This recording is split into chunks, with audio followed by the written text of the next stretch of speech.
All right, thanks everyone, and thanks Andy for that. Yeah, I'm going to be talking about blockchains and crypto, and it might sound dry, but I promise you're going to get a lot out of this, so buckle up. And I'll keep it kind of slow too, so because I don't want to get too technical and I don't want to get too heavy into the finance, and that's where I like to geek out. So I'll try to keep it at a level to don't let my excitement take me down a rabbit hole where I'm like losing people.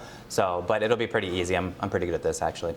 All right, so blockchains to crypto, and the subtitle for this would be Understanding the Internet of Value. And noticing I'm using the word value, not money, not the internet of money, the internet of value. That means something later. And using cryptography, economics, and blockchains, the way these things are coming together.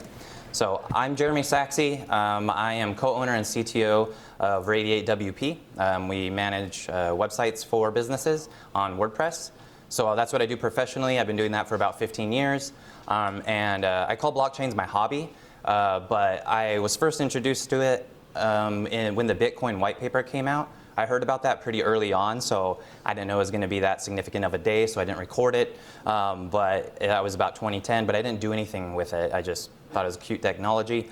And then in the crypto cycle that happened in 2017, 2018 timeframe, that's when I decided to come in, but I was a fool, like going in my first time, so I was the exit liquidity for all the people who knew what was actually going on, so I just lost a bunch of money. And then I kind of just rage quit and forgot about it for a while. And then the next cycle came, and I kind of got in at the beginning of that cycle, and that was like late 2020, early 2021. So, and I've been in it very active ever since. All right, so describing it as my... Very active meaning trading it, or very active kind of just being in touch with what's going on? That's what I'll explain right now. So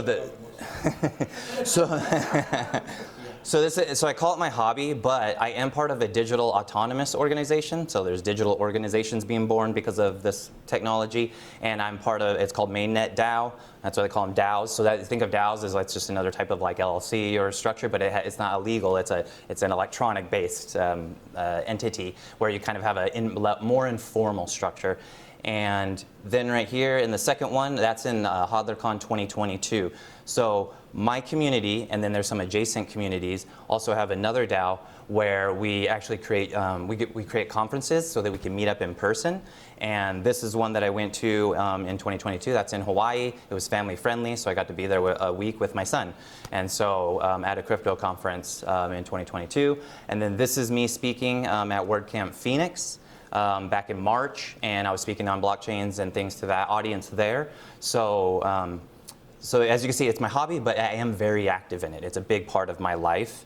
One thing I'll point out here is, okay, so these little guys right here that just flipped around to see on the other side, at those events, I got these NFTs. So if you've heard about NFTs and you hear these weird like picture things that people are buying and it sounds all like nonsense, it is nonsense. It's not, it's weird what they're doing. It's fine, whatever, let people do what they're gonna do. But these are NFTs and they have actual utility. And also at the same time, they're capturing something on the blockchain forever that shows that I was there doing these things and participating in it. And also there's a lot of utility behind them. I don't do the speculative thing. And that talk that I was talking about right here is where I talked about the non-financial side of blockchains and crypto, if you want to know more about that part that I just discussed. I just wanted to mention it because it's important, because it's value and it's not monetary based, but it's still getting captured. So you can go to our website, my company's website, it's radiatewp.com, and go to the About Us area, and then there's a link if you wanted to hear about the non-financial side of crypto.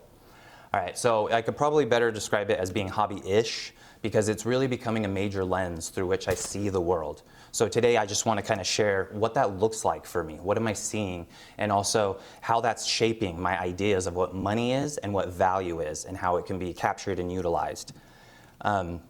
I'm not giving any financial advice, that's his job. And that's the Dogecoin dog for the astute observers there. So I'm just talking about the technology and the finance and how it works and what I see, but I'm not telling anybody to do anything.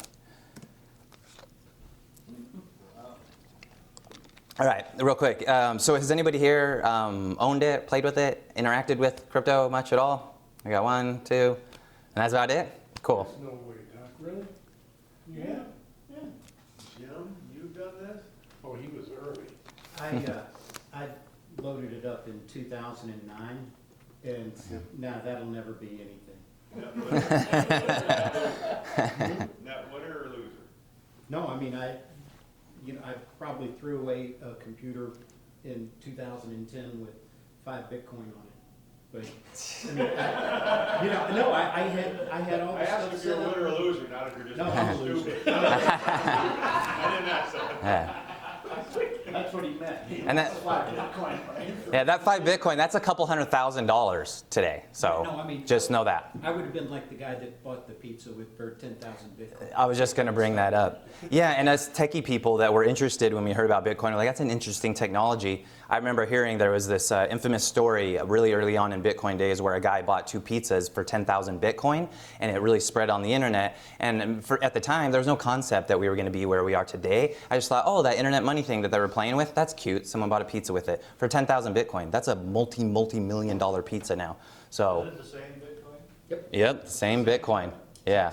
So that pizza, man, Where's that computer with those 5? yeah, there's a lot of that going on. Trash.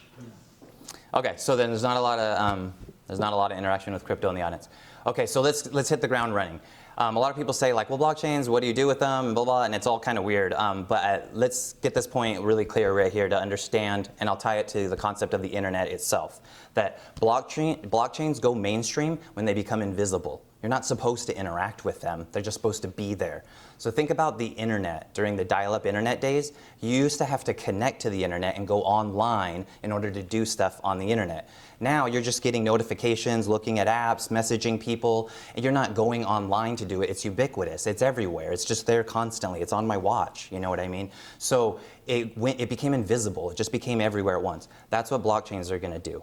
So it's not that you have to learn how to interact with them. You don't. You're already doing what you need to do. You're interacting with apps on your phone and websites. It's going to be behind the scenes in that.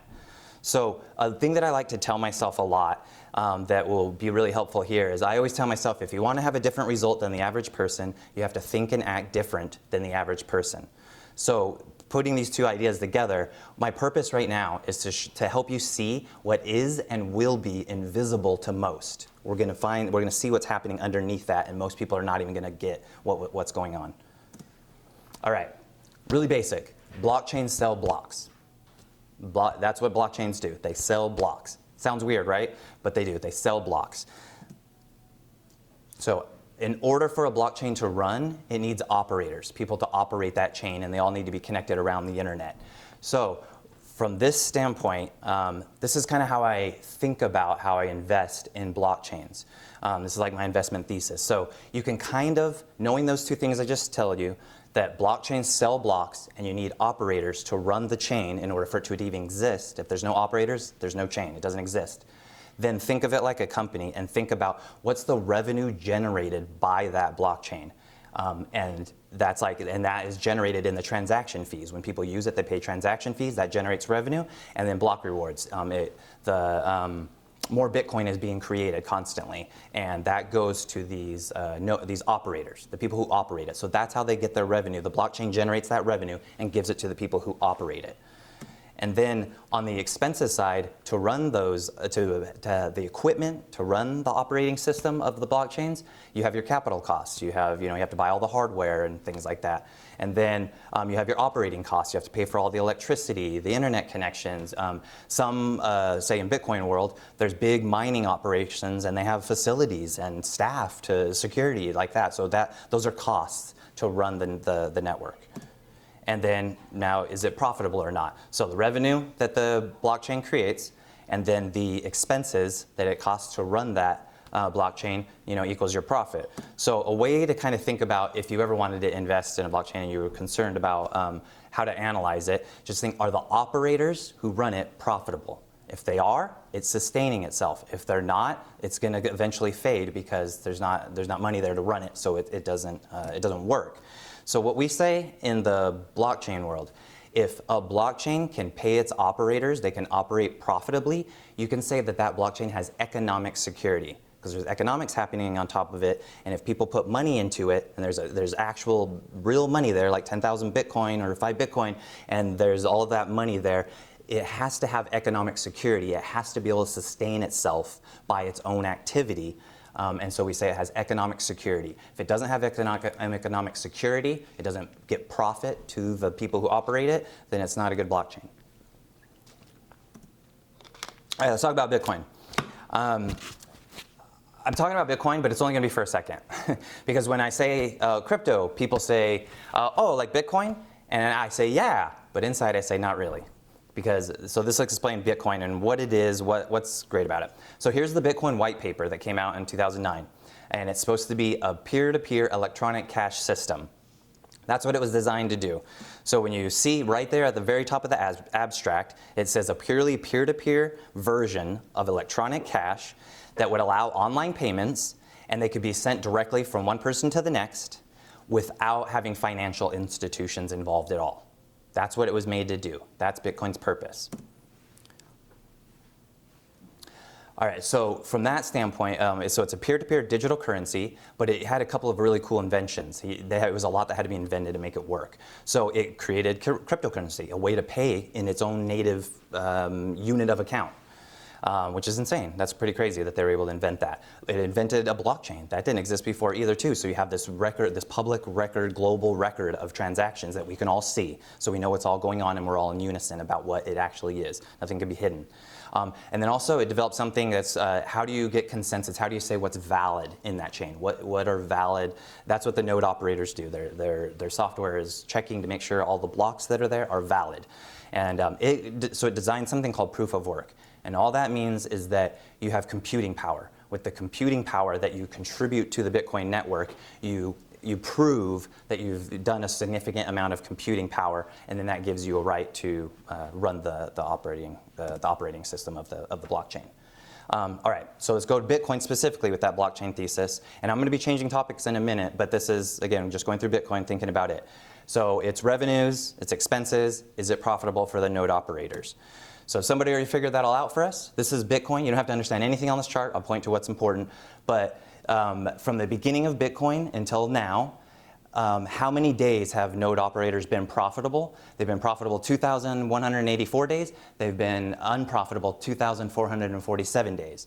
In other words, is Bitcoin profitable? Does it have economic security? Well, they're profitable less than half of the days. So whatever that means, yes or no. It's survived this long, so to a degree, it does have it, yes. So are they profitable, and does it have economic security? Are the node operators profitable? And in Bitcoin, less than half the time. All right, so why is it number one? Well, it definitely has first mover advantage. Everybody knows it, and it's a pretty simple narrative because you say, oh, it's digital money. Oh, it's a store of value, like digital gold. And that's it, and it's really simple. And I think that has a lot of staying power. But in my opinion, I'm not a Bitcoin guy because it's not that interesting to me. It was in its inception, it's insane. But it has a high monetary premium because of that first mover advantage and that simple narrative. And what I mean by that is just like gold. It's not that it has a high utility value. It has a good store of value, and that's one of the properties of gold. But it also has a lot of monetary premium. It just because we want it really bad, and it's not really derived from the utility. Bitcoin has that. It doesn't have a lot of utility value. But we're not all paying in Bitcoin, are we? Right? And it's 14 years old. It just had a birthday. So it doesn't have a lot of utility value, but it has this good narrative. And I think we're humans, and our human brains, we can go really far by just telling stories, and it doesn't have to be that based on anything very concrete. So I think Bitcoin's going to ride that train for quite a while. The problems, though. Okay, so we talked about their costs.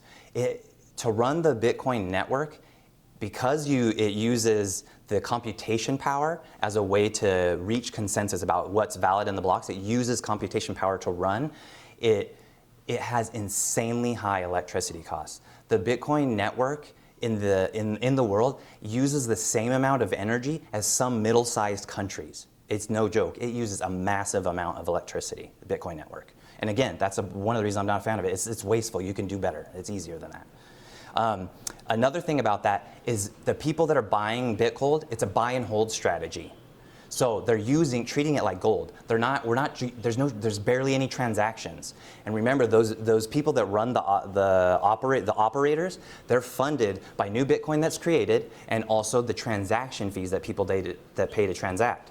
nobody's really transacting in Bitcoin. So they're not getting transaction fees. They're only getting new blockchain, new Bitcoin that's being created because they're participating in the network. In other words, we would call that inflation of the monetary supply. They're inflating the supply to pay those people off. And then the speculative value is what's keeping the price going up. But there's a problem with that.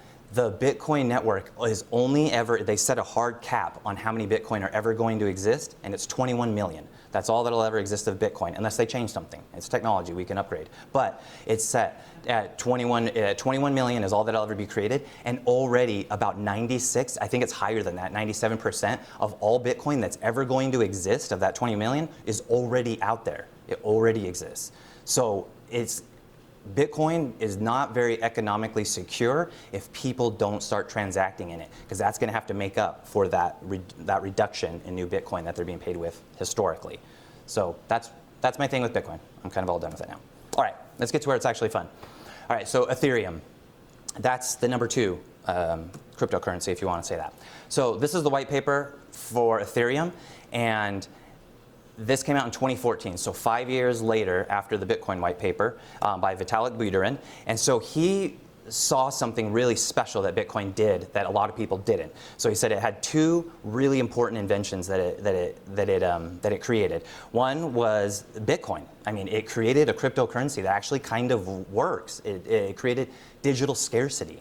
Because before that, remember we passed around MP3s on Napster and all that stuff, all that pirating that used to happen in the early days of the internet. So now they moved, the industry adapted to that. Now you do get all the music that you want, but you pay a subscription fee for that. So they had to adapt. You weren't buying it anymore because the internet made it so that there was no scarcity there anymore. But Bitcoin invented digital scarcity, the concept of it, so that money can work. But the even more important thing that it did is that it created the concept of a blockchain. What else can you do with blockchains besides money? That's what he saw. So what the purpose of Bitcoin was peer-to-peer electronic money. The purpose of Ethereum is to have a smart contract platform, which I'll describe in a second, and decentralized application platform, which I'll talk about, basically apps. You can run apps on it. That's basically what that's saying. So let's get another point home. So when people say crypto, and then someone else says Bitcoin, you can be smarter than them now. Know that to say that crypto is just Bitcoin, it's like saying the internet is just email. Yeah, you can converse and exchange back and forth. Yeah, you can store that email and read it later. That's all Bitcoin is. But that's not what the internet is. The internet is not just email. It's much bigger than that. So on Ethereum smart contract dApp platform, I'll explain these. It's actually really simple. So yes, it has a blockchain. It records transactions like Bitcoin. That's easy. It has smart contracts. All they are is they're just executing code. Basically, it's programming. It's computer code that runs on it, not just storing transactions. It actually has actual code running on it, and that's called smart contracts. Then there's dApps, they're called, and those are just decentralized applications, and that's what interacts with the smart contracts. So it's actually really simple. So what do users interact with? They interact with apps. So like I said, your phone apps, your web pages that you go to, you're already interacting with them. That would be what the dApps are, the decentralized applications. And what they do is they interact with the smart contracts, that code that runs on the blockchain. So it invented something new. So if one way to think about it is that these smart contracts, that executable code, and then the apps that interact with those, we've invented a world computer that we can compute things as a world together and interact with the blockchain that way. So going back to this fun thing where I like to poke fun at Bitcoin, if Bitcoin was the world's spreadsheet, Ethereum would be the world's computer. Yeah, it can run spreadsheets. That's easy for a computer. But it's actually a computer. It's much bigger. Another, stated differently, Bitcoin can host financial transactions. Ethereum can host an entire financial system on it. Does that make sense? It's really big what's happening. So now let's understand, this is a very important day, and this is something that happened, and it's really relevant to the story. The merge. There's a day called the merge in Ethereum, and what that was is when that proof of work that we were talking about, where it uses as much energy to run the network as entire countries, Ethereum was on that originally because it came from Bitcoin, but it switched to proof of stake on this day called the merge. And when it made that flip, it's not using computation power anymore to validate what's on the blockchain, the data that's there. It's doing something different.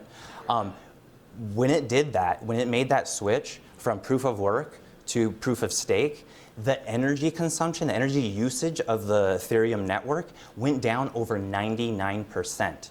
That's how different it is. So when it's these huge facilities and these specialized hardware in Bitcoin that are using massive amounts of electricity to run their blockchain, I have mine right here. This is the validator. It doesn't even know what electricity is. It barely uses anything.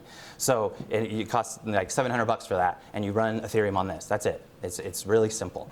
And in fact, what happened on that day, which was really fascinating to learn, that day when Ethereum switched from proof of work to proof of stake, the entire world's energy consumption went down 0.2%. So it was measurable at a percentage level of how much energy is expended to run blockchains when they're on proof of work. So, and now proof of stake, now Ethereum doesn't do that anymore. Bitcoin still does that. It's higher numbers than this, much higher. So it uses a massive amount of the world's resources. Ethereum does not. All right, so that happened on September, that merge, that day that it made that switch was September 22nd, 2022. That's an important day. We're going to be seeing this again. And what's even cool about that day, so that's just over a year ago, what's really cool about that day too is that I was there. And see, that thing right there, that's another one of those like NFT type things, but this one's called a POAP, and that just means proof of attendance protocol. So I can cryptographically prove on the blockchain that I was there on the day of the merge and that happened. So again, that's not monetary value wrapped up in this, but in the future, if there's an app and be like, hey, who are you? I could be like, and it's at a tech conference and I'm talking on blockchains or something like that, they can look on the blockchain and see that I'm the one who has the keys to this POAP. No one else can take it from me. And I can see this dude was there back then, so he's an OG. He knows what's going on. So reputational value is being captured. So understand that. That's why I said the internet of value. It's not monetary, but it's capturing value that humans actually value in a new way. So it's doing something unique. If you want to think about it a different way, it's like the money and value kind of got an upgrade. Where was there at? On the internet, on the blockchain. We were all over Zoom calls. We were all over Zoom calls when it was happening, all the people that are interested in it all around the world. And then there's some people, the people that are closest, that are developing it. They're all on screen, and Vitalik Buterin, the guy who invented Ethereum, is there too. And I'm there, and I know some of those people. That some of them go to those conferences and stuff. They're great people.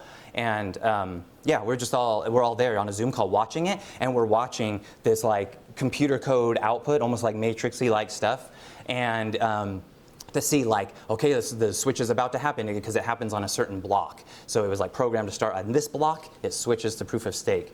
And if you want to know, there was already billions of dollars of economic value in the Ethereum network when it was on proof of work, and it had to make that shift without losing that value live.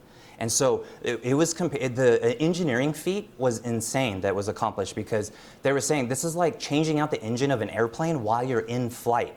It was lives that are at stake here, and you're making the switch in flight was amazing. And they changed the engine of it live, and it went. And we almost actually got scared, because it was like it just went and it was just smooth, and everyone's like, "Did it happen? Did it happen? What's going on?" And it was almost like, this is too quiet, and it got scary. It's like, when as a parent, I'm a parent, when it gets too quiet, that's scary sometimes. You go, ah. So that's what happened, and it was like, how did that go so smoothly? It was amazing. So yeah, that's what happened. So I was there. All right. Next concept. Okay, so remember, it changed the proof of stake. So on Bitcoin, they're called miners. The people that are the operators, they're miners. They mine Bitcoin, blah, blah, blah. On Ethereum, again, and this is going to be really relevant coming up here in just a second too, that the operators are called validators. They just validate the network. They don't mine anymore because they're using proof of stake. So the people who operate it are called validators. Anyone can stake ETH though, and they're a staker. So this is an important concept. In Bitcoin, in order to get some of that new Bitcoin and get some of the transaction fees, you have to be an operator of that network. And you have to have that know-how and that kind of thing. what Ethereum did when it made that switch, the operators of it are the validators. They do get the new Ethereum, that's the new Ether that's created, and they do get the transaction fees, but anybody can stake Ether and become a staker, and you also get that. So this is a pretty radical thing that's happening, and I'll explain it in pretty simple terms. So again, this is proof of stake, it's called, and what that means, proof of work, was you're proving that you did a certain amount of computational effort and wasted a lot of energy in the process to prove that you did that. And so there's a barrier to know like this person can validate the network. But with proof of stake, what Ethereum just created when it made that switch is instead of running the node only, and that's the only way to participate in that network, now you can just invest in the network directly. It's just an investment. It's like buying stock. You can buy into Ethereum, and you don't have to run a node or anything like that. So let's break that down even more. When you invest in Ethereum and you stake your ETH, it takes that and it converts that into that collateral, uses that as collateral basically, to give you rights to validate the network. So you buy that staked ETH, that's all you got to do. You just buy a coin. That's all you do. You buy a specific kind that's called staked ETH, and you get rights to contribute to the network, and that is used as collateral so that you have a right to validate it. And basically that staked ETH is paired up with people like me who are actually operators who run it, people who invest in Ethereum. They come into this too, and then I'm kind of the operator side of it, and I get a small fee of what you earn because I'm the one running it. And so that's how that works. And so you get the rewards of it, but you still get rewards. You still get those transaction fees. So what proof of work did was prove that you are contributing computing power. Staking just proves that you have something to lose. You have something at stake. And then that means, okay, you put something on the line, and now now you can validate. And so because if you mess up and you lie and you try and deceive people and ruin the blockchain, we can take that money from you. That's how that works. And so it locks people into, that's like that type of investment is how that works. So when I called it the Internet of Value, let's describe that a little bit. So this is staked ETH again. So what is staked ETH? So there's Bitcoin, then there's Ether, and then this is when you stake it. It's now, when it moved to proof of stake, it's now a productive asset, staked ETH is. In other words, it's yield-bearing asset now. So we're going to keep digging into this a little bit more. So what that means is that you can now, as of just over a year ago when the merge happened, you can invest in the internet directly. Or another way to say that, you can invest in the value layer of the internet that Ethereum, the network, has infused into how the internet itself works. So now there's a value layer up to it that can capture value and create value. That didn't exist in the internet before. It got upgraded. And you can invest directly in the internet now. So you can literally think of it as that internet bonds have been created. There's treasury bonds, and now there's internet bonds. That's what's been invented. So another thing to think about there is that there is now native yield built into the internet. This is actually what's happening. This is what humans creating. We're genius. All right. So this is from the Ethereum website. What's that yield? Right now, it's at 3.9% APR. You can get more than that, and this is in ETH terms because you get rewarded in ETH. It has its own currency. It doesn't care what's going on outside of it. It's a little self-contained system that funds itself and generates revenue. And it's 3.9%. You can get higher than that, but think of that as that treasury bonds are beholden to the Fed funds rate. That's the Fed funds rate for internet bonds, but you can make more yield than that depending on what you get. But that's the base rate right there. So that's what that is. Okay, this is the problem with moving from the financial system that we have and trying to digitize it. It's the same reason that the dollar is the reserve asset of the world. Why don't the countries that don't like us just leave? Because they don't want to be a sucker. It's hard to take an entire economy and financial world and just be like, oh, let's all go over here. Then you go over there and you're the only one that did. And they go, ha, sucker. And then now we all know, oh, that person doesn't want to participate. And it's dangerous to do that. It's extremely difficult to shift an entire economy in a specific direction. So how do we do that with cryptocurrency? How do we do that with this digital money that we're working with here and these new internet bonds? I think this is how it's just starting to happen, and they're called stablecoins. So let's explain these now. All a stablecoin is, it's a token on the Ethereum network that is pegged one-to-one. I call it fiat currency, the money that we all know and love. It's bank money, right? It's pegged one-to-one to that. So you can just get rid of the fiat currency part. Just forget about all the currencies in the world. When you think of stablecoins, it's a coin that's on the Ethereum network that is pegged one-to-one with the US dollar. That's what's actually happening in the world. You don't even have to worry about the other currencies, and I'll get into that in a minute, this is really important for our money, our monetary system, and the world, what's happening with our financial system. So just a stablecoin, when you hear that, oh, that's a dollar.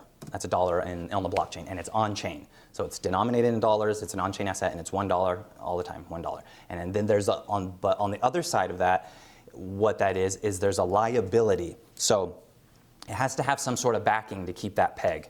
So what happens, say you go to Coinbase and you buy a stable coin. You'll give them $1, they'll give you a digital dollar back, and it'll just stay at $1, perfectly matched with the dollar.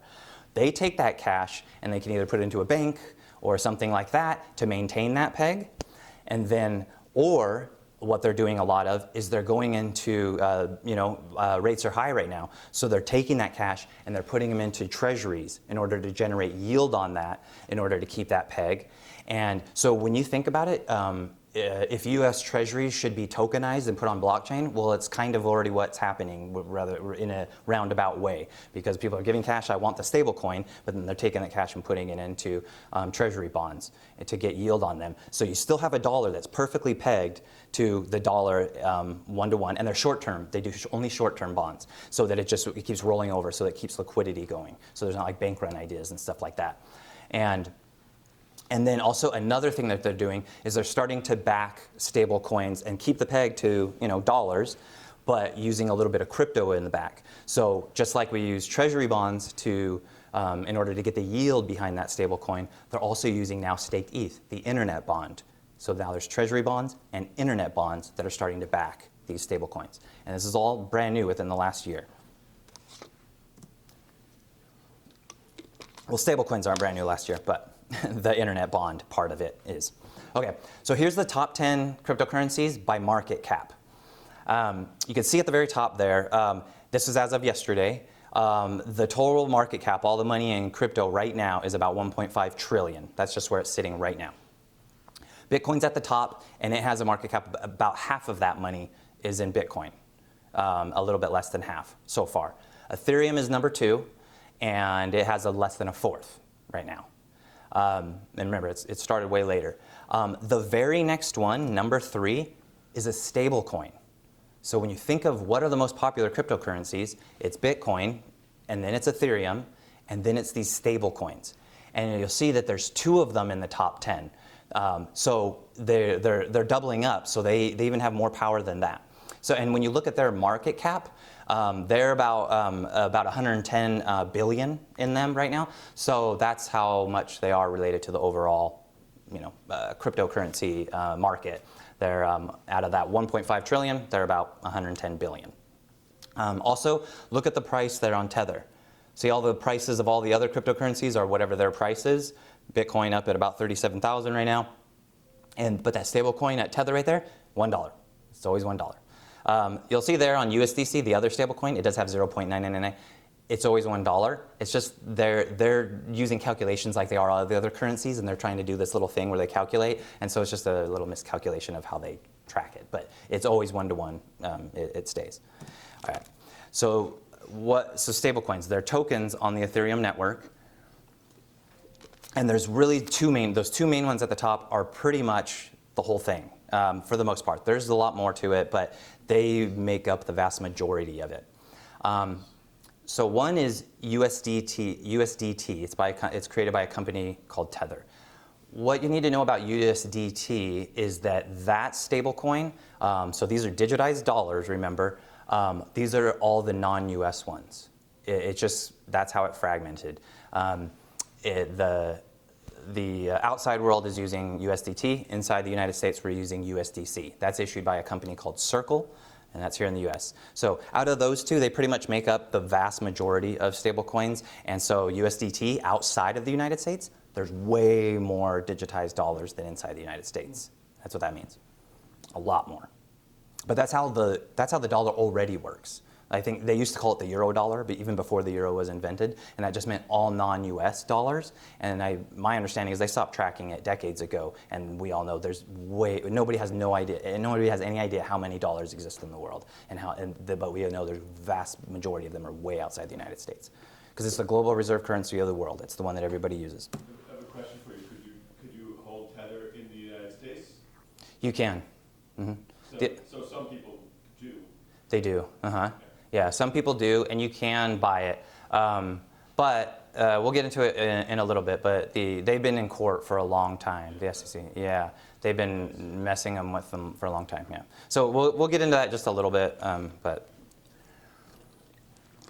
sorry, my antihistamine that I take, it dries out my mouth, so I sip water a lot. So let's look at the usage. How are these being utilized? So remember, from a market cap perspective in crypto, out of the money that's been put into them, they only make up about 10%, all of the stable coins, the two that I mentioned, plus some of the other smaller ones. They're only about 10% of the total money in crypto. However, right now, they account for 70% of all the activity, all the transactions. Remember those transactions that we were talking about that are needed to happen? Because blockchains sell blocks. Nobody wants to buy a block, but what they do want to do is they want to buy the thing on top that the block enables. So you need some sort of like product that gives demand for those blocks. And right now, transactions are being done in digital dollars. 70% of all crypto transactions are digital dollars being passed around. And remember, mostly outside the United States, not here. So this is a chart showing that. It goes back to 2015, and Ethereum came out in about 2015. So you can see at the very, very beginning of it, Bitcoin was everything because it was really the only game in town back then. And then there's the pink one. It was like all the other random stuff that popped up, like Dogecoin. That's what it was. And then Ethereum came out and started taking over, and it's having transactions on it. This is the transaction volume. So it started taking over. And this is percentage-wise, though. So the overall transactions are going up and going in an upward direction. They fluctuate a lot. It's a volatile market, but it's going up. But this is percentage-wise how it's broken down. And you can see there, stable coins just taking over. They're what's being used on blockchains is digital dollars. All right, so how much? This is the dollar amount now. In 6 years that stablecoins have been out, they went from virtually zero to there's the amount of the dollar amount of money that is settling on the Ethereum network in stablecoins. It already rivals Visa. So Visa is that settlement network. Ethereum and stablecoins, it's going up to, it's almost up to ACH transfers. These systems have existed forever, and stablecoins is catching up to them like that. That's what's happening. All right, so stablecoins. They're also a yield-bearing asset because of, remember, they're invested in US Treasuries, so they invest in Treasury bonds, and then they also are starting to be backed by staked Ether, so that's taking internet bonds to back them as well. So what is done with that yield? The issuers of stablecoins who are taking the cash and then giving a stablecoin to someone, and they're taking that cash and putting it into treasuries and in internet bonds, the staked Ether, the yield that they're getting, very few of them are passing it on to the customers, almost none of them. And so they're taking all that yield. So they can keep it perfectly pegged easily, because all you have to do is put it into a treasury, but then all the yield that comes is all yours. So these stablecoin issuers are making bank, pun intended. And so for example, the number one company, Tether, that has USDT, that company, I think, I just heard this recently, and I didn't verify this, but it is someone that, those charts and stuff like that came from a report that this guy and his company is called Nick Carter. Great guy to follow if you want to know more about stablecoins. They only have about 50 employees, but their revenue is about $4 billion a year. with only 50 employees. So he said this, I don't know how accurate it is, but this is the statement he made, but Tether might be the most profitable per employee business in the world because of stablecoins and how they work. All right, so let's go to USDC back here in the United States, and we're gonna talk about Coinbase and USDC. They're very tied to USDC, Coinbase is. So let's talk about how it works here and see, it's pretty cool. So Coinbase, they are passing on that yield to their customers. So I don't know what the treasury bonds are going for now. The short term's going a little over 5% or whatever. They're giving you, so right now, if you went to Coinbase and just say, buy USDC, that's all you do. You just buy it, and you're immediately getting 5% APY on that. So it's better than any of the savings accounts or anything like that. It's basically like a neo-bank, a new kind of bank, right? So you get 5% on those stable coins, yield on that.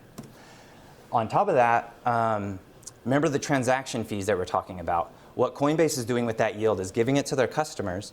They're also covering the transaction fees for their customers. So just because you interact with the blockchain and there's transaction fees involved, they can be subsidized by someone else who is making revenue off of that so that the end user can do stuff for free.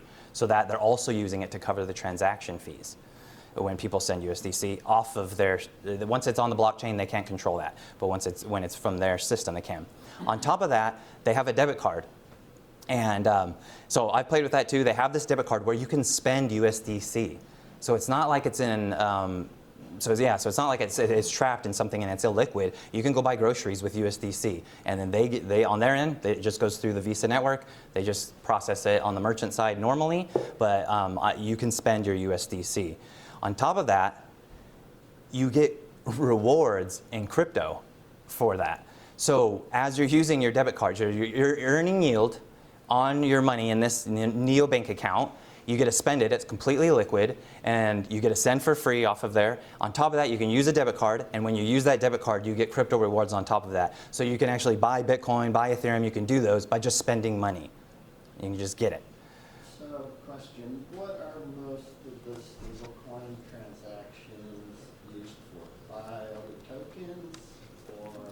We're gonna get into that. Transfer money, peer-to-peer? Yep, we're gonna get into that. That's coming up right next. So another thing about that, think about what's happening here. The stablecoin to fiat and back is happening, the fiat, remember when I say fiat, it's our normal dollars that we have here, the cash. So it's going in from stablecoin to fiat back and forth instantly. So it's USDC, it's a digital dollar. I go swipe my card, now it's a regular dollar. Another thing, I can, say you don't have a balance there. I can open my Coinbase app and I can say, hey, buy you some USDC from my bank account. That money is available instantaneously. It just went from fiat to stablecoin. Then I can go swipe my card right that second and it goes back to fiat. So it's instant. It's very, very, very convenient. So overall, thinking about that, it's like, is that a checking account? Is it a savings account? It has better rewards than most credit cards, and you can just go back and forth between the digital world and the world we're used to instantaneously without that friction. I mean, at the end of the day, it's just because what crypto is doing, it's just better products. It can do things better. We're upgrading the way that we can exchange value and money. We're using it as a technology. We're giving it new properties that it can that can enhance what it does. It's just better. So is the fee for a merchant, if you're using their Coinbase card, the merchant's paying a higher fee to Visa, or how does that work? I don't know what their arrangement is, but it's kind of typical Visa rates. It's just a Visa card, so it doesn't really involve the crypto side of it. They just go through the Visa payment network, and then they have a way of settling that on their side. So it doesn't really change much from the merchant's perspective. It doesn't really do much. Internationally, it does all the transactions. Wherever Visa is accepted. Yeah. To the merchants, it's just dollars. There's nothing. There's just Visa Well, payments. There should be some fee to convert it from the stable coin to fiat, right? No, because I don't know exactly, but Coinbase is the company. You go online, you go onto their account, you buy a stable coin, you give them $1, they give you $1 back, and they just wherever they park that dollar. So you don't have the issues of convertibility that you do with other world currencies, the different countries' currencies. It doesn't really need it. I don't know. It's just okay. So now think about something. Ethereum as the internet of value is like this settlement layer that all of these stablecoins are settling on Ethereum. And these stablecoins, they're creating all this activity on these smart contract chains, not Bitcoin, on smart contract chains. For stablecoins, the main one is Ethereum. That's where USDC primarily lives, and USDT does as well. But Tron, life's weird. You don't really need to know about it that much, but Tron does have a lot of the USDT transactions. It just kind of coupled that way with how it ended up going around the world. So that's another one, but it's a smart contract chain. So remember what we said about the operators needing to be funded, and that partly how they get funded is from transaction fees. So what happens when these people are sending digital dollars around the world, all this activity, they can't pay their transaction fees in dollars. They have to pay in Ether, because that's what the network is. It's enshrined in how it operates. So in order for it to get permission to include that transaction, you have to pay Ether to the blockchain, and then those fees get distributed to the operators. So all this stablecoin activity is driving demand to Ether. It's not to Bitcoin, it's driving it to Ether. So think about when you're at that value layer of the internet, this little part that's going to become invisible to everybody because they're just going to be using apps and thinking, oh yeah, it's an on-chain thing, blah, blah, blah. They're not going to see this. But what's happening is that it's driving demand for Ether because all the activity on top of it, no matter how ridiculous it is, no matter what it is, everything that happens, all those transactions have to pay those fees in Ether. So, remember, that creates yield. So that's kind of where I'm going. I'm going towards this yield at this infrastructure layer. All right, and then Ethereum captures all the value of that stablecoin activity, and then it gets paid to those stakers, to these people. So think of it like this. If you remember, it's almost the amount of money that Visa is transacting in. Imagine that you didn't have to buy shares in Visa, the company. You could go, and their transaction fees that they charge, you could go invest in that directly. You could scoop your way in there, and all the Visa activity happening all around the world, you could just start collecting a little bit of those transaction fees. That's what this is. That's what's happening right now, and that's what you are when you're a staker, or when you go buy, you're a validator, or you buy, or you stake your ETH. You're doing the same thing that Visa scenario. You're doing that with all this activity. And so you don't have to care. You don't have to know about all this stuff that's going on. You don't have to worry about any of it. You just stake your Ether. That's it. That's the internet bond. You have to stake your Ether to be a validator. How much do you How long? If you're just a staker, you're not a validator, you just want to buy the bond, it's instantaneously liquid. You can go however you want. Yeah. And if you want to be a validator, you need to buy, 20-some minimum? So the amount that needs to go into each validator is 32 ETH, which is pretty expensive. So that's why the staked ETH that I was talking about, I didn't create slides about that. Every single one of these slides I could create entire presentations about. So if you ever want to know more about this, I'm skimming. This is we're barely touching the surface. But yeah, so us node operators that run this, we put in we're also stakers because we have to buy Ether and stake it in our own node. And then, but we don't have to do the whole 32 ETH because that's a high capital cost. That's like, I don't know what that would be today, $60,000, $70,000, $80,000 of ETH needs to be locked up in each validator. So you just run it and you put some in, and then those other people on the other side that are investing in internet bonds, they're investing in that, and you get to take all of that and fill up the 32 ETH. So I don't have to have 32 ETH. I can. It's matched by other people. You don't have to stake 32, but you have to own 32. 32 of it will be locked up in your node that you're running, yes. 32 of it will be, in order to validate and get to say, yes, I have permission to validate the network and participate and then get the rewards, 32 ETH, they're in 32 ETH chunks. But where they come from, people don't have to know each other, none of that. It's just, you just buy the token for it. And then I have to know how to run it. Where are you getting your stake? Where am I getting what? Where are you getting your stake for the 32? If you didn't fund it all yourself. Oh, well, Yeah, so I buy some too. I buy, but I go buy, if you're an operator, you buy ETH directly, and then you lock it up into the staking contract, the smart contract. It's just a contract on there. You lock it up in there so that the Ethereum network knows what to do. That code that knows what to do with that and knows that you can validate. So I go buy ETH and then I put it in and I stake it and then I start running the node and then it gets matched with the other amount. So there's all different products and all different kinds of ways to do that. There's brand new ones coming out where you can start with as little as 1 ETH. The one that I'm going to be doing or that I kind of participate in, you can do it with only 8 ETH, and then the other 24 get matched, that kind of thing. So what kind of return do you get for being validated? There's lots of different products. There's lots of ways to do it. So like say the 1 ETH scenario versus the 8 ETH scenario. It's all, there's so many different ways to do it, so it's hard to say. That's why it's like there's the base funds rate, and then there's all kinds of financial products on top of it to generate yield in different ways. But it would be above whatever that base rate is. You get more than that. Yeah. What's that? 3.6. Yeah, it was about 3.6 or 3.9. It was higher than that, and but yeah, so that'll kind of fluctuate, and it adjusts based off of supply and demand, based on the amount of staked ETH. The more ETH that's staked, the more that rate goes down, because you don't want all your, just like you don't want all 100% of US dollars in treasuries. We want to be able to spend it. It has to be a currency. So you want like some sort of equilibrium. So it does that. So it just goes down. If too many people start staking, it goes down until people aren't interested in it more. And the less that do, the higher the rate goes in order to draw energy back in. So why would you just not put your money in stablecoins if you can get 5% on it? You can. It's a great way to. As opposed to trying to be a validator. You can. One way that I would word that though too is that say that's 3.9% or whatever it was. I saw someone do a calculation recently because remember you're gaining that interest in a what's the way to say it? In an asset that is increasing in value. So your effective APR, if you're going to measure it in dollars, is a lot higher than that because these have been going up over time. Bitcoin, all those, the $10,000, 10,000 Bitcoin used to buy pizza. Now you can retire on it.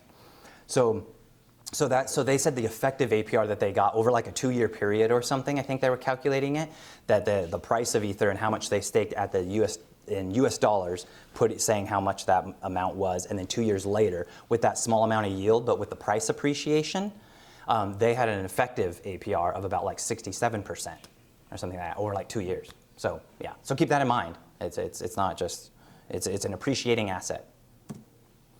All right, so these digital dollars are in very high demand globally. It's literally dollarizing the world even more than it already is. And I'm gonna show how that's happening. And this is insane. So this goes into usage. So Latin America, there's a lot of countries down there that have unstable currencies. Say like Argentina's been struggling with their currency for decades now. Here we're not using it very much because we have a more stable currency, but in Argentina it's becoming really common for people to just start using digital dollars, using USDT, and they're starting to pay each other in USDT. They're just like, I don't care about my country's currency, I'm using US dollars, and I'm gonna do it digitally, and it's outside of the banking system, so they can't stop me. That's basically how they're treating it. Another place that it's getting a lot of adoption is in a lot of African countries. I'm putting them here. We say in our world, we say they're previously unbanked, meaning there's these poor countries that these people did not have access to the financial system at all. So how do you live that way? And and all the political will in the world, all the charity in the world, we have not reached those people yet, but they have got mobile phones. Now those countries are starting to get a really high adoption of USDT because now they've gotten financial inclusion because of cryptocurrency. So that's kind of, so now they're just bypassing the whole financial system. They're just starting with that stablecoins. And they're using US dollars. They're choosing it. No one's making them. They're choosing dollars. So another surprising thing is even Western countries are adopting it. So they have stable currencies, they have good financial infrastructure, but they're still choosing the dollar, the digital dollar, over their own digital versions of their currency. And like Europe and Canada and Australia, everybody is using the dollar. So when you look at the trajectory and some of the predictions, we think is happening as money is evolving to be more internet native, it's really starting to form around the dollar and not all these individual currencies. And so it seems likely that what's going to end up happening is we're going to have a global currency, whatever it is. But right now it's moving towards the dollar. But what's the point of having 50 different currencies when we're all interacting through the internet and the financial system is run on the internet anyways? It just doesn't make sense anymore. The barriers are not there anymore that created the currencies. Is there a stable euro? Yep. There's a stable euro. There's a stable of all. There's a stable of all these. Stable, all of them. All of They're them, yeah. just not getting used. They're just not getting used. Nobody's buying them. Nobody cares about them. Yep. So Asia, that's an extremely important market. I don't know. It's hard to find information there, but I would say they're definitely less so. They don't like it as much, and I hear a lot of experiments that they're doing trying to create their own digital currency and trying to have the Asian world use that. And but they're swimming upstream. The U.S. dollar was already there, and people are choosing it. Everybody knows it around the world. Everybody knows what a dollar is and about how much value it has. So, good luck with that. But yeah, less so. They're adopting it less. Okay, so remember when we're talking about to take an entire economy and financial infrastructure and to move it from what we have now to anything else, so to digitize it, it's just insanely difficult to do. How do you get that adoption? It's a really, really difficult process. So stablecoins are that bridge that I'm starting to see evolve.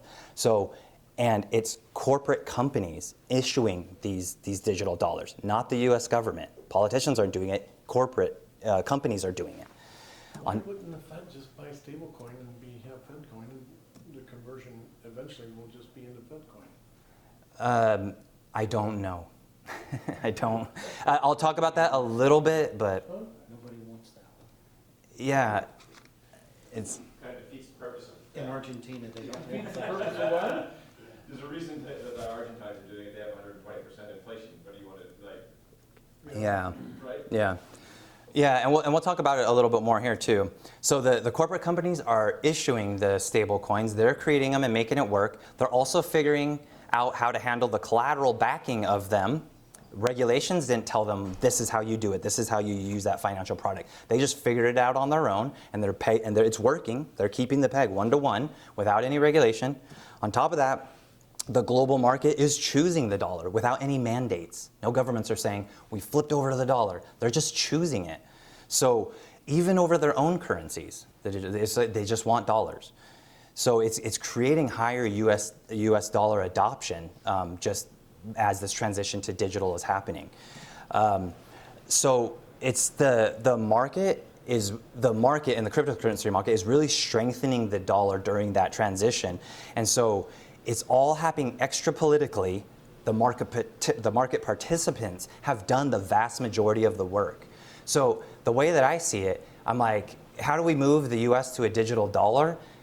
They've already done 90% of the work. The companies have done it, the collateral backing is already working, and the world has already chosen it. It's already done for you. So all you have to do now, 90% of the work is done, all you have to do is not botch it. Not botch it, right? And what are they doing? They're botching it. They're botching it. So this is, the red is USDT, or it's outside crypto dollars, US dollars, the stablecoin. So it's primarily USDT in the red there. The blue is the inside United States, mostly USDC. And you can see that they were moving more in unison. It was way more popular. There's way more dollars outside the US than there is anyways. So the US dollars were behind in US based ones. So they were going in the right direction. And then this thing, I won't talk about FTX and SBF and all of that and these scammers, and we hate them even more than you do, trust me. So I'm glad that they're gone, and I'm glad that guy's in jail. But when that all happened in that class, this Silicon Valley Bank collapse here, Oh, wait, those loans were in stable dollars? no, they weren't stablecoin. they were the Silicon Valley Bank, and the other one, there's another S1 that was right in with that. At this event here, when that was starting to happen in our world, everybody was talking about, we hear that the government does not like this, and they are going to try and choke it out on the on and off ramp side of the thing. So the banking side, where I go to give like Coinbase and those on and off ramps into the digital world, they're attacking those. So when all of this went down, it's called Operation Choke Point 2.0. We have a name for it, and now we've seen it play out since then. They are doing it. They're attacking it. They're botching it. It's like, it's already done for you. Just create the like structure to be like, okay, when it comes into the banks, charter the banks. You know what I mean? Create a system. These are the ones we'll accept for taxes. Just do a little bit of work. It's all done for you. And they're botching it. I don't know why. It's just them. Yeah.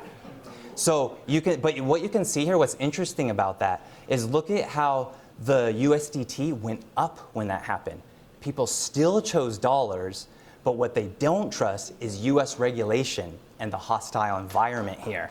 That's what they don't trust. And so it moved digital dollars more offshore. Our digital dollars went down as a result. The world's digital dollars kept going up. So you could see that when they diverged, some people just flipped, fine, I'll go to non-US based digital dollars and not the US based kind. So I don't know, say what you want about that, they're botching it. And they're doing it on purpose, so. So which stablecoin collapsed? That was with the FTX collapse and all that, and it was the Terra Luna.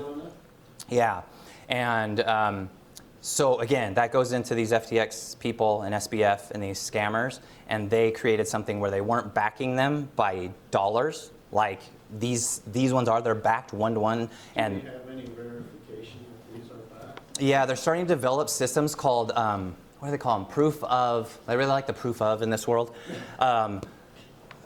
Proof, I can't remember what it is. It's not proof of backing, but it's a proof of reserves. So they're starting to develop a crypto native way. They're inventing their own regulations too. There's nothing for the government. I don't know. Anyways, get me off camera and I'll tell you how I really feel about it. So what was the question again? Sorry. Well, I mean, there was a stablecoin that collapsed, right? Oh, yeah. So what's the guarantee? They tried. What's the guarantee that the other stablecoin's not going to collapse if there's no regulation to show that they have reserves, right? Yeah. Yeah, they're trying proof of reserves, and these two, USDC especially, is very much backed up. It's audited, and they share the audits, so it is audited. But that other one was not, and it didn't even claim to have backing. All right, I'm gonna wrap up now. So stablecoins, they have product market fit for crypto. They have product market fit. They have stable value. They don't fluctuate with the market. They're in the unit of account that the whole world already uses. They're instant 24/7 settlement, even in places that there's not banking. They're yield bearing. They're backed by, they get that from the treasury bonds and internet bonds. So again, let's wrap up with this. Bitcoin was trying to create a peer-to-peer electronic payment system, right? That's what it's trying to do. Stablecoins are a peer-to-peer digital payment system. And yes, check, that is happening. Bitcoin did eventually create that, but it's not in Bitcoin, it's in stablecoins, it's in digital dollars. So they failed at becoming the payment. They got the idea going, but stablecoins are the ones that actually succeeded at it, and those stablecoins are not happening on the Bitcoin network in any meaningful way. They run on smart contract chains like Ethereum. So the no financial institutions part, we do have that. We have it's backed by financial institutions. The issuers are institutions. The treasury bonds, that's an institution, but they're slowly moving to crypto native backing, so that Ethereum is the issuer of that coin, and the internet bond is the thing that produces that yield. So they're slowly shifting the backing. So think about the future of finance with what that is. When you have a US stable dollar, you've learned to stabilize it, but you slowly start shifting away from real world assets like treasury bonds to this digital dollar, then think of it like this. When the Gutenberg press came out, that information exchange led to enlightenment, and that ended up leading to an end of monarchy. Monarchy ruled since back in the Egyptian days. And then that created the separation of church and state, right? That idea. So that happened over hundreds of years, centuries, right? The internet came, faster medium exchange. Humans can talk quicker than they could with books. So internet led to crypto economic blockchains that are ending what fiat money is, this old money that we used to do is ending it. So what I think is happening is we're witnessing the beginning of separation of money and state. That's what I think is happening. I'm not saying what this is right now. Noodle back for a while. I'm not saying that what this is right now is that. I'm saying that when you look back in history, this is going to happen no matter what eventually. Humans are going to figure this out. It's already in our brains. We're all doing it. So when money and state are separated at some future point, when they look back in history and tell the story, I think, what would it look like for the people that were involved in that? I think it would look a little bit like this. I think that's what I'm seeing.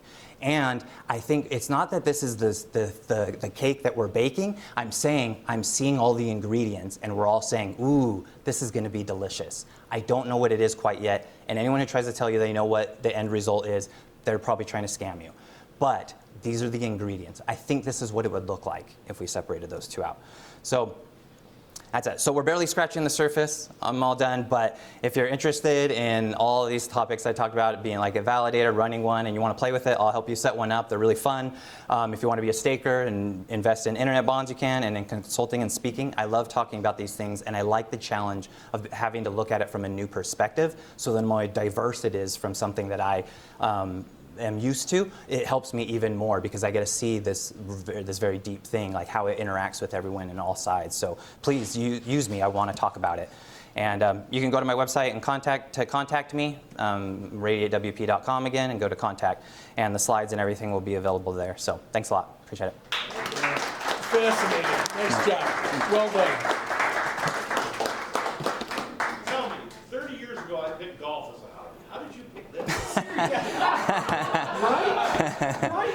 30 years I picked golf. I mean, what do you know? It pays to be a nerd. It pays to be a nerd. Tether is also backed by, they're buying treasuries also. Yes.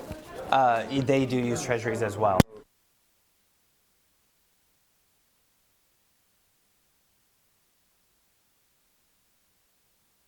I'm just sitting here noodling, thinking, I got it. how long does it take for them to move from U.S. treasuries to,